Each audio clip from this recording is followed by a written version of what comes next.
So hello guys, I wanted to show you something that I use every day, and this right here is the source of that clicky noise in every single one of my videos.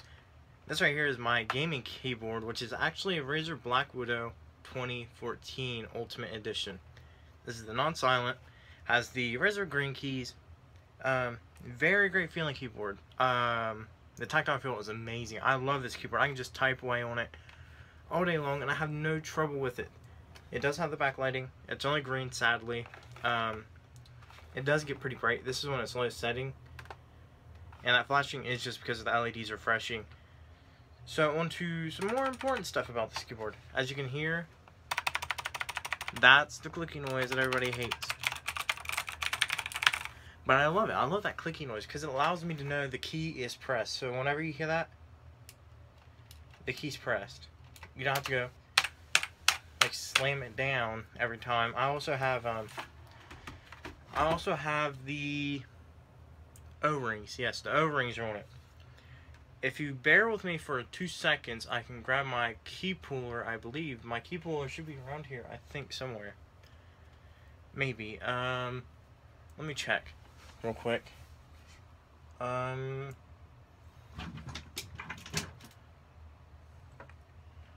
I had it up on my shelf, but maybe not. There it is. Okay. Alright. So the key puller, I got that in a little upgrade kit for it. So simply what I'm going to do, I'm going to show you guys.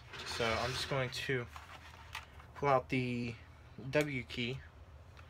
So what I'm going to do is I'm going to push down. You hear the click. It goes off the key. So as you can see, it does have the little O-ring in it. That little green thing in there is. It keeps it from depressing all the way down and slamming.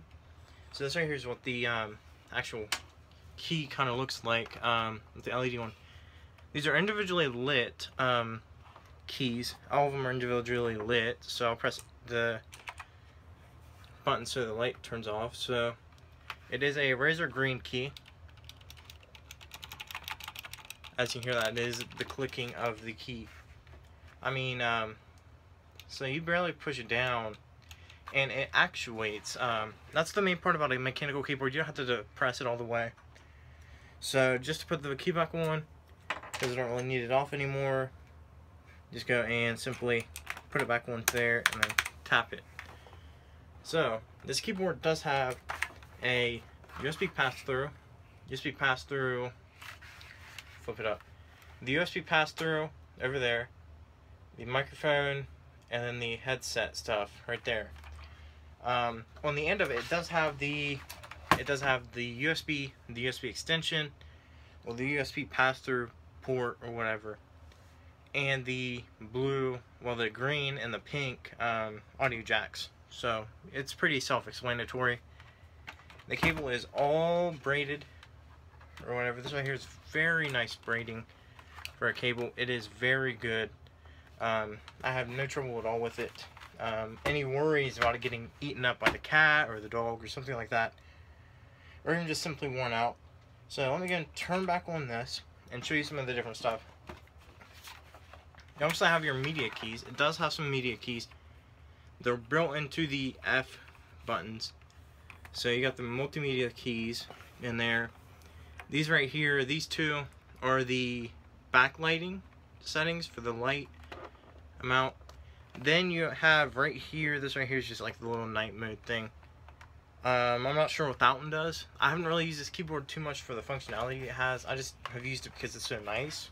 It was in my price range compared to the Corsair K70, which was nearly $80 more than what this one was, because I bought this for like $100 at Walmart, I think. And the Corsair ones were like $170.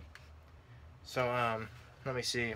It does have the M keys, so like the M1, M5, and all that different stuff. Multimedia keys or whatever, macros. You can just go and assign anything you want. Caps lock, shift, tab. The Windows button. It does have one here also. It's got like a little G, well, it's got a little M on this one. This right here is for the macros, and it disables them, if I remember that properly. It will disable the macros. This one right here, the one with like the G being scoped in on or whatever, that right there is actually the thing that disables the Windows key down here. It disables the Windows key from being active. You got your arrow keys. The inner on the numpad's kind of sticky though for me. I don't know if that's a problem with all of them. This keyboard has very good ergonomics. It's got the little Razer logo on the bottom. Obviously, Blackwidow Ultimate 2014 and all that different stuff. It was made in China. Obviously, most things are made in China and such. So here's definitely one of the better things that have came out in a while. You got their feet on the bottom. These are rubber lined somewhat. It's not super good rubber, but it's good enough to the point where it's not slipping easily on the feet. And the cable was braided.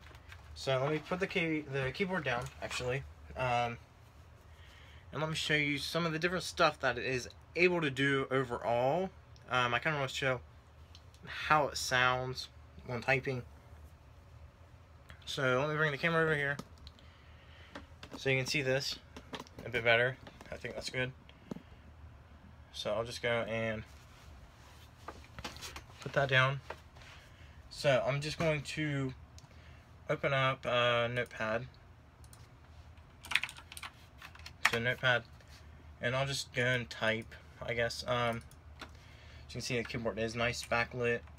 This right here is on its lowest setting, and it gets really bright on its maximum. I will show you guys the software side of it too. Trying to edit that in or whatever. Having a bit of trouble with Vegas, so I haven't been able to get out the Blue Yeti review stuff yet. So I know the camera quality is not very great, but as you can see, keys are all lit up and whatnot. So what we're going to do is just simply, well, I should just bring this in maybe a little bit more, or at least try to, just so that you can kind of hear it clicking. Unless you guys, because I want you guys who are looking at it potentially to be able to know just how much noise it can produce, because it makes a lot of noise. Actually, gee, this camera's not very, my phone's not very happy with me right now, but alright, that's good enough, I think. So I'll just start typing. Let's just start typing, I guess. I'll just try type something random. So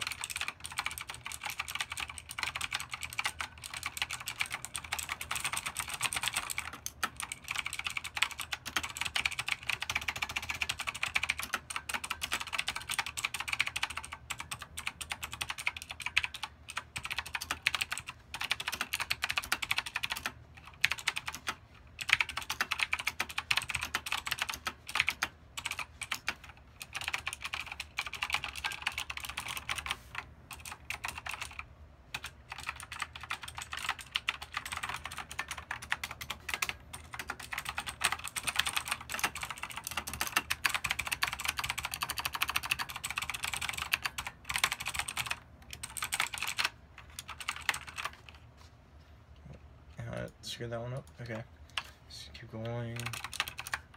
See, these right here, on default, just act like the normal F1 to F5. The M keys on the side of it do. So I mean, you just type.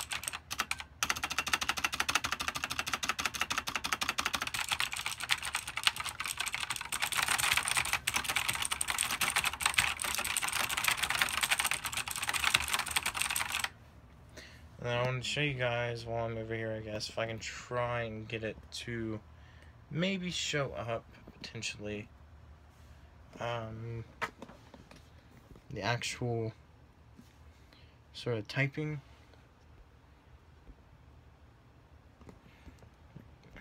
Well, I guess it's not wanting to zoom in.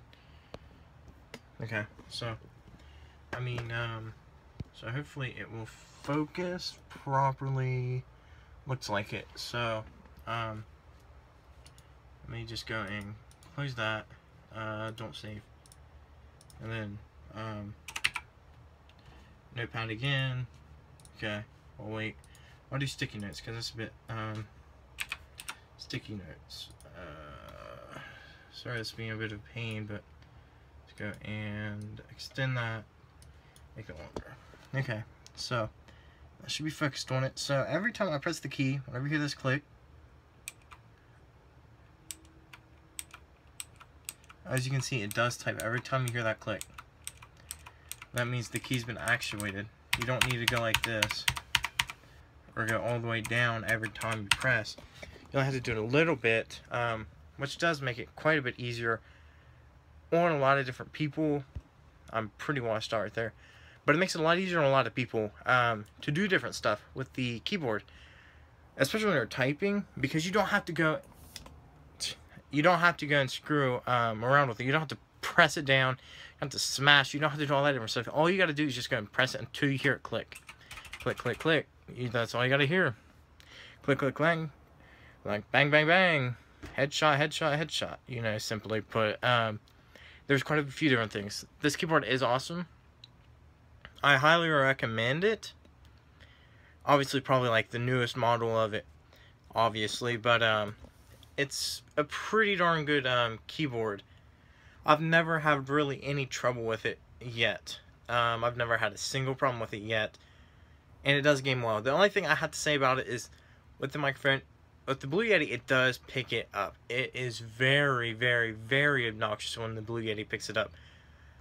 So I guess I'll kind of end that for you guys, because I'm going a bit off topic somewhat. And the video is going to be long. As I can see, it's about 12 minutes. So I guess I'll leave this with you guys, simply saying that this keyboard is really good for gaming and everything else. This right here is an amazing entry-level gaming keyboard. If, say, you don't have the little extra money to potentially get like the K70, this right here is pretty much perfect. This keyboard is the perfect sort of compromise between it.